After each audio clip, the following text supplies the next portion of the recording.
यह कहानी दो सबसे अच्छे दोस्तों की है। वे हमेशा साथ रहते और साथ खेलते थे।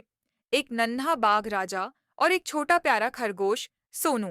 दोनों हर दिन साथ खेलते, खाते और नई नई जगहों की खोज करते।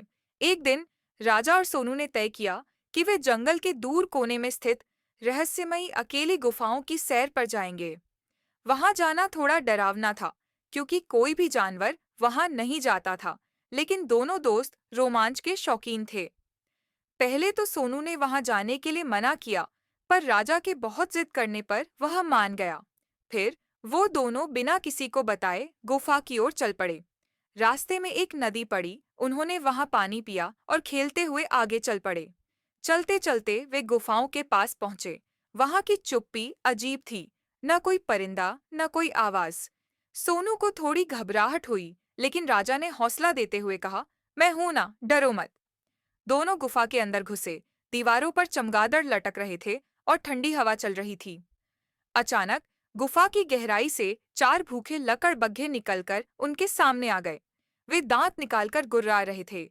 सोनू डर के मारे कांपने लगा और राजा के पीछे छुप गया। लकड़बग्घों की लाल आंखें और उनकी हंसी बेहद डरावनी थी। राजा समझ गया कि अब उसे कुछ करना होगा। उसने सोनू से फुसफुसाकर कहा, तुम जल्दी से उस पत्थर के पीछे छिप जाओ। जैसे ही सोनू भागा, लकड़बग्घों ने उसका पीछा करना चाहा, लेकिन राजा बीच में आ गया। राजा ने पूरी ताकत से दहाड़ मारी। वो आवाज पूरे गुफा में गूंज उठी। लकड़बग्घे थोड़े पीछे हटे, लेकिन फिर से घेरने लगे। राजा ने एक लकड़बग्घे को पंजा मारकर गिरा दिया और दूसरे की ओर कूद पड़ा। इतने में सोनू ने पास से एक बड़ी लकड़ी उठाकर एक लकड़बग्घे पर फेंकी। दोनों मिलकर डटकर लड़े। आखिरकार लकड़बग्घे डर कर भाग गए। सोनू दौड़कर राजा से लिपट गया और बोला, अगर तुम नहीं होते तो मैं आज जिंदा नहीं रहता। राजा मुस्कुराया और बोला, दोस्ती का मतलब ही है मुश्किल वक्त में साथ देना। उस दिन के बाद उनकी दोस्ती और भी मजबूत हो गई।